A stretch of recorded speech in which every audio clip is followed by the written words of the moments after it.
ఫేస్తు ఆ దేశమునకు వచ్చిన 3 దినములకు కైసరయ నుండి యెరూషలేమునకు వెళ్ళెను. అప్పుడు ప్రధాన యాజకులు, యూదులలో ముఖ్యులు పౌలు మీద తాము తెచ్చిన ఫిర్యాదు సంగతి అతనికి తెలియజేసిరి.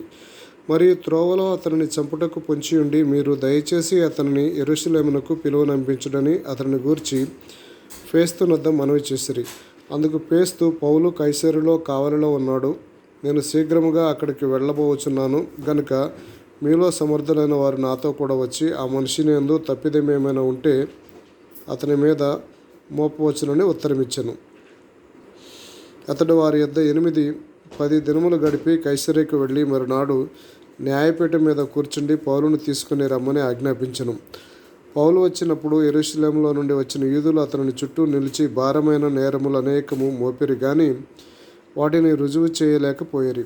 అందుకు పౌలు, యూదుల ధర్మశాస్త్రమును గూర్చి గాని దేవాలయమును గూర్చి గాని కైసరును గూర్చి గాని నేనెంత మాత్రము తప్పిదము చేయలేదని సమాధానము చెప్పెను.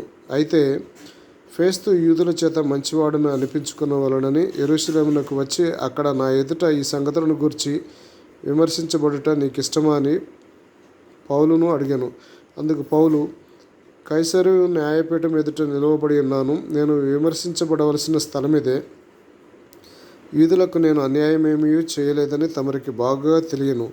నేను న్యాయము తప్పి మరణమునకు తగినదేదైనను చేసిన యెడల మరణమునకు వెనక తీయను. వీరు నా మీద మోపుచున్న నేరములలో ఏదియు నిజము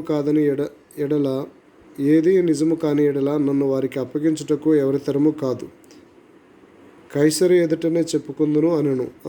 అప్పుడు ఫేస్తు తన సభవారితో ఆలోచన చేసి, తర్వాత కైసరు ఎదుట చెప్పుకుందునంటివే, కైసరు యొద్దకే పోదు అని ఉత్తరమిచ్చెను. కొన్ని దినములైన తర్వాత రాజైన అగ్రిప్పయు బెర్నీకేయు ఫేస్తు దర్శనము చేసుకొనుటకై కైసరయకు వచ్చిరి. వారక్కడ అనేక దినములు ఉండగా ఫేస్తు పౌలు సంగతి రాజుకు తెలియజెప్పెను. ఏమనగా, ఫెలిక్సు విడిచిపెట్టిపోయిన ఒక ఖైదీ ఉన్నాడు. నేను యెరూషలేములో ఉన్నప్పుడు ప్రధాన యాజకులను యూదుల పెద్దలను అతని మీద తెచ్చిన ఫిర్యాదు తెలిపి అతనికి శిక్ష విధించవలనని వేడుకొనిరి. అందుకు నేను నేరము మోపిన వారికి ముఖాముఖి వచ్చి తన మీద మోపబడిన నేరమును గూర్చి సమాధానము చెప్పుకొనుటకు అవకాశం ఇయ్యక మునుపు ఏ మనిషిని అయినను అప్పగించుట రోమీయుల ఆచారము కాదని ఉత్తరమిచ్చిరి. కాబట్టి వారిక్కడికి కూడి వచ్చినప్పుడు నేను ఆలస్యమేమీ చేయక మరునాడు న్యాయపీఠము మీద కూర్చుండి ఆ మనిషిని తీసుకుని రమ్మని ఆజ్ఞాపించితిని. నేరము మోపిన వారు నిలిచినప్పుడు నేననుకొనని నేరములలో ఒకటి అయినను అతని మీద మోపినవారు కారు. అయితే తమ మతము గూర్చియు చనిపోయిన యేసు అని ఒకని గూర్చియు ఇతనితో వారికి కొన్ని వివాదములున్నట్టు కనబడెను. యేసు బ్రతికి ఉన్నాడని పౌలు చెప్పెను. నేనట్టి వాదముల విషయమై ఎలాగ విచారించవలనో ఏమీయూ తోచక యెరూషలేమునకు వెళ్ళి అక్కడ వీటిని గూర్చి విమర్శించబడుటకు అతనికి ఇష్టమవునేమో అని అడిగితిని. అయితే పౌలు చక్రవర్తి విమర్శకు తన్ను నిలిపియుంచవలనని చెప్పుకొనినందున నేను అతనిని కైసరుని వద్దకు పంపించు వరకు నిలిపి ఉంచవలనని ఆజ్ఞాపించితిని అనెను.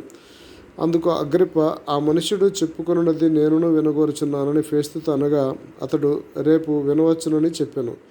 కాబట్టి మరునాడు అగ్రిప్పయు బెర్నీకేయు మిక్కిలి ఆడంబరంతో వచ్చి సహస్రాధిపతితోనూ పట్టణమందలి ప్రముఖులతోనూ అధికార మందిరములో ప్రవేశించి తర్వాత ఫేస్తు ఆజ్ఞ పౌలు తేబడెను.